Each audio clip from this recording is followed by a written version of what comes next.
You mentioned Visa is trying, like their initiative is to try and put a Visa card in every crypto wallet. Is that the idea? Yeah, absolutely. Yeah. How would that work? Do you know much about the mechanics of how they plan to get there as a company? Yeah, so there's many different ways that it can go, right? So right now, if you look at Coinbase, Binance, FTX, right, they all just get a Visa physical card they can send out to their customers. Swipe the card, it pulls from your custodial balance, right? What we're doing, a little bit different. We're non-custodial. We're doing Lightning. Instead of pulling from a custodial account, you push from a non-custodial wallet, right? So we were trying to push the limits on what's possible there. And I think there are a lot of other ways to slice and dice it. I think there's some interesting things you do with smart contracts, and there's a lot of different things. And I think everybody's still trying to figure out exactly what that looks like. From our perspective, the benefit of working with Visa is that pretty much everyone accepts Visa, right? And if you want to use Bitcoin as a medium of exchange, it's just like, well, they're already integrated with every point of sale system. So, we don't need to wait for every merchant in the world to accept Bitcoin directly. I think that's going to happen eventually regardless. But the traditional payments networks, at least for the foreseeable future, and maybe even longer term, may have a role to play here because they own that integration at, you can't just think e-commerce, but think about every brick and mortar store, right? Like they're already there, they're already integrated. So, right. So for us, it made a lot of sense. Like, hey, let's use the network, let's connect the Lightning network and the Visa network together, and now you can just pay with Lightning everywhere.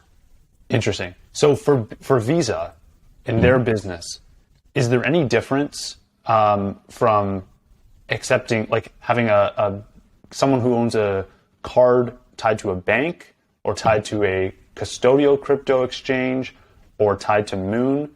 Does Visa see a difference? If they all go out and make a $100 payment, does Visa get the same amount of money on every single one of those transactions? Yes. Yeah. So on Visa's side, they don't see too much of a difference on, because the way Visa makes money is from the merchants, right? Right. Every merchant, they have to pay their interchange fee, which is generally, like around 3%. It depends on the type of merchant, the geography. It's actually wildly complex. On the payer side, right? It doesn't matter all that much, right? We just have to push dollars over the Visa network. So, they are doing some cool things with settlement in USDC. I think they're going to be doing experimenting with a lot of other cool, settlement in digital assets that are not US dollars. So there's some really interesting things there that may get some cost savings. But otherwise, yeah, to Visa, it doesn't make much of a difference other than, hey, we don't want to lose out to people bypassing the Visa payment network and switching to pay with crypto directly. Yeah. Do you think that Visa's cost structure, that fee that they charge merchants, often, especially online, I see this fee structure in the fine print on a lot of sites as 2.9% plus 30 cents. Yep. Do you think that fee structure is something that Visa's worried about and recognizes that they may have to lower over time, or do you think they feel confident that because they have this network of merchants and they've really got this like lock on retail payments that they can sustain that fee structure? Yeah. So, I kind of take a different approach, right? And when I think of it, I think, what keeps people using cards? Often it's the rewards, right? I have my card, I get my travel rewards, my points, whatever it is. That's paid for by the merchants indirectly, right? That 2.9% plus 30 cents, that gets passed through to the company issuing the card. So if that fee structure goes down, you don't get rewards cards anymore, right?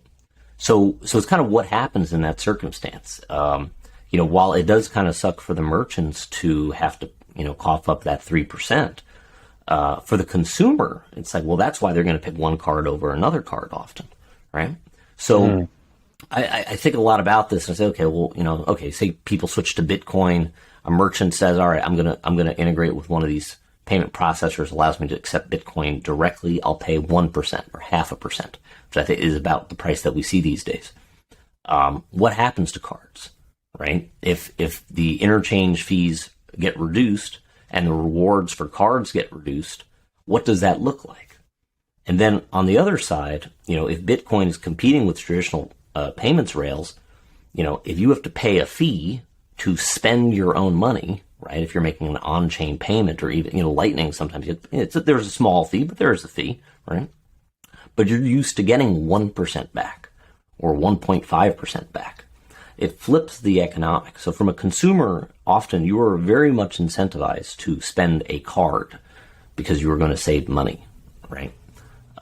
So that's something I'm always thinking about, like who's going to pay with, say the Lightning Network and a merchant, who's going to actually use a card.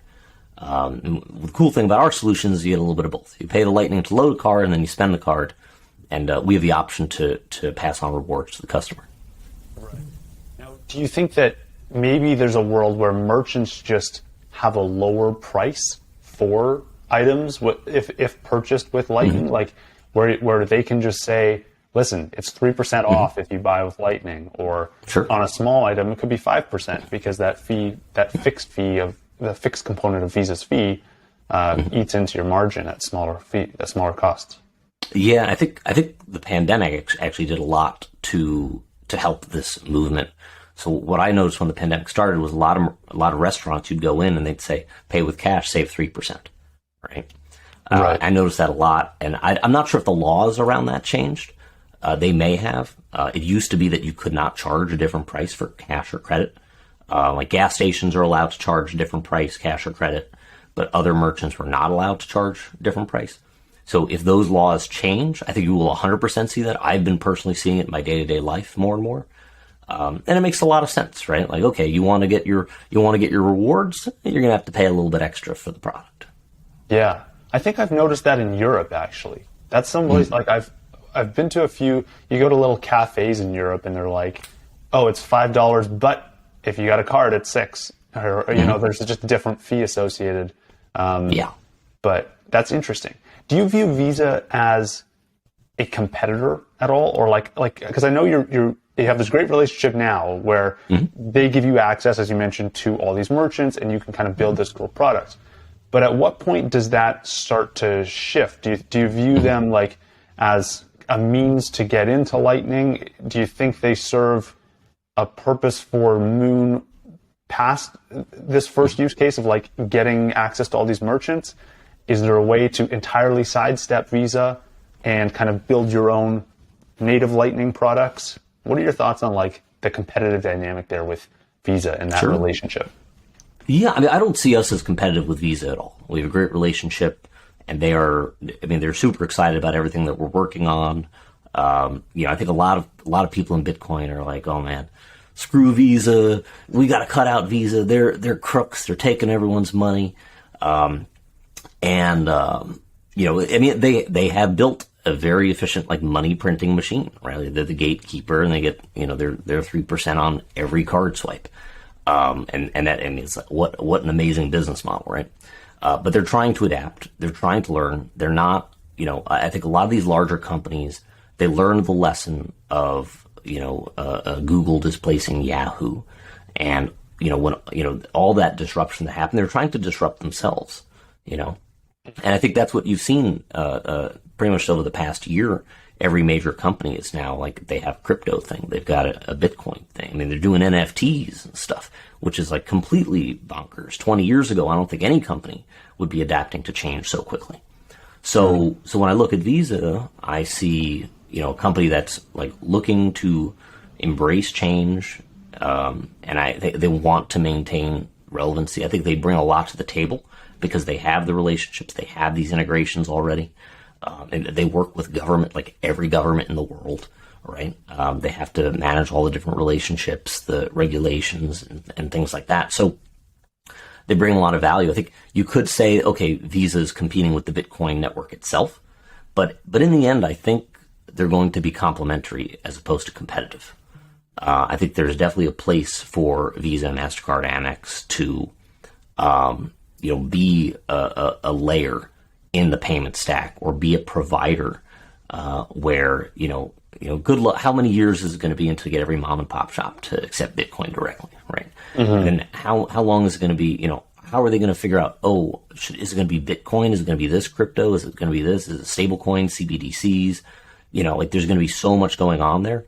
And the fact that Visa's just already there, integrated, and crypto companies can go to Visa and be like, we want to push payments over the Visa network. And they're like super receptive to it. They love the idea. They want to work with you. So, I think it's to be seen kind of how everything plays out. But I do see Visa, existing alongside, all the new methods of payment like Lightning, and being integrated directly with Lightning too.